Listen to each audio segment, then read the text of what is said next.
Hi everyone, welcome back to my YouTube channel. I am Kate and in this video I'm going to unpack and start this brand new super cute sketchbook that ARRTX kindly sent me. The packaging mentions which mediums work best with this paper, and for this video I decided to try them all. So stay with me and let's sketch the first 3 spreads together.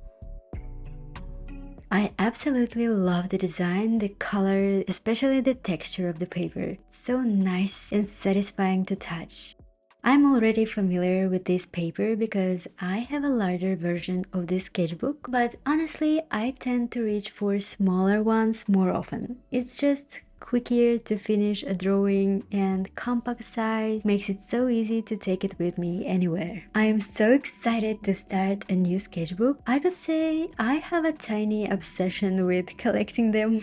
What about you? Are you the kind of person who has a bunch of half-finished sketchbooks, or do you only buy a new one after finishing up the last? If so, please tell me your secret. I wish I could be that person because seriously, I can't resist buying new art supplies.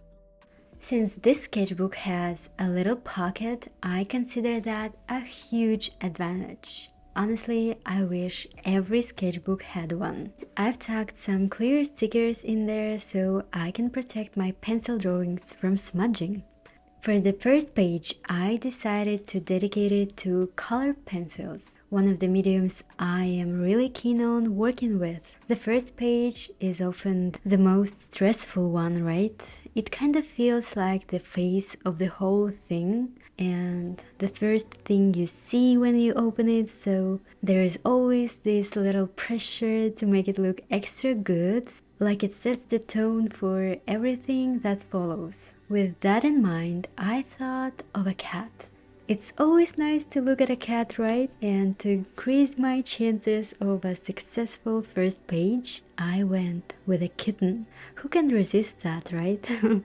By the way, recently I discovered there is a phobia called ailurophobia. I hope I pronounced it right. It's the fear of cats. Some people can get very anxious just from looking at pictures of them. Such a sad phobia. Hopefully my little drawings won't cause anyone any stress. Let's talk about the process of drawing with colored pencils in this particular sketchbook. My current go-to sketchbook has a super smooth, silky surface with no visible texture. So this one feels pretty different. Here you can see this grainy effect, which, at least in my opinion, adds a nice sense of coziness and warmth. You can still get intricate results with visible thin lines and hatching, but without overwhelming your hands. Like, you know the feeling when you try so hard to apply more pressure? If you spend the entire day drawing with colored pencils, applying so much pressure, your hand gets really tired. So the pigment here lays down pretty easily thanks to this light texture. I say this paper is really nice for colored pencils. And let me know in the comments what you think of my first sketch. I think it turned out quite lovely.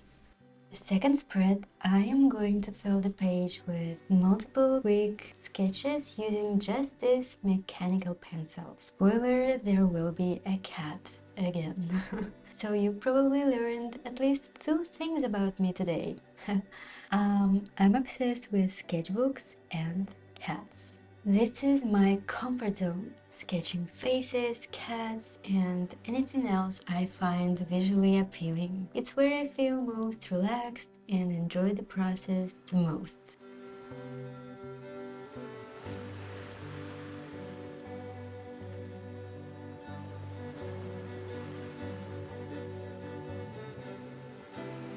Recently, I started adding smudging step into my pencil drawings, and honestly, I don't know why I used to skip this step because it really helps and speeds things up.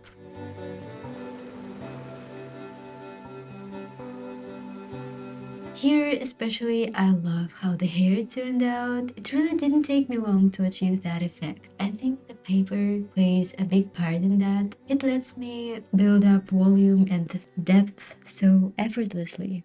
Yeah, that's definitely an advantage of textured paper.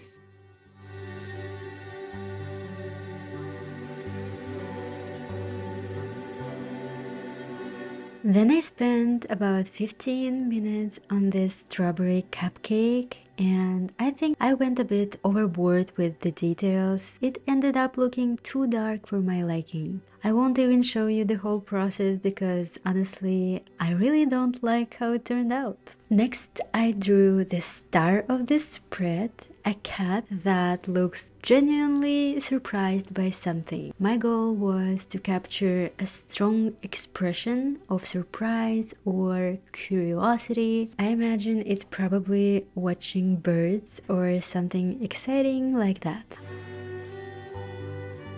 I'm super happy with how this sketch turned out, but getting the cat's expression right wasn't easy. I erased at least 3 earlier versions. Something just felt off each time, and I'm so glad I made it right eventually, because now I have this adorable little creature that makes me smile every time I look at it. By the way, if you're interested in this sketchbook, I've added some links down in the description for you to check them out. I just realized I didn't mention one more thing that impressed me as much as the paper and the little pocket. You can open the sketchbook to any page and it lays completely flat. It's so comfortable to draw in without any stress and worrying about how to keep the pages open. I love this feature and it makes the whole sketching experience feel smoother and more relaxed. Another thing I just realized, I said I would fill the spread using only a mechanical pencil, and in every single sketch I also used a black colored pencil. Oops, sorry for that. Honestly, this black pencil really helps me create depth much faster. I remember a time when I used to press way too hard when drawing with pencils, and that was such a bad habit. Please don't do that to your hands. Keep them healthy and don't torture them by pressing too much on the paper. Instead, try adjusting the materials you use. Hand pain after long drawing sessions is real and it's just not worth it. For the third and final spread for today, I'm going to be using acrylic markers. I've built up a pretty impressive marker collection over time and I absolutely love them. If you haven't tried acrylic markers yet, I highly recommend giving them a go. The theme for this spread is fashion sketches. What a versatile artist I am! Portraits, cats, tomatoes, fish, and now fashion. Let's see how I tackle these sketches. I believe that picking the right reference makes it 10 times easier to get a decent result. Like in this particular case, the key thing was the colors. A vivid, harmonious palette really makes a difference. The sketch looks pretty good, even though her pose is kind of boring. And by boring, I mean it's super symmetrical. In drawing, symmetry often ends up being a bit of a synonym for boring.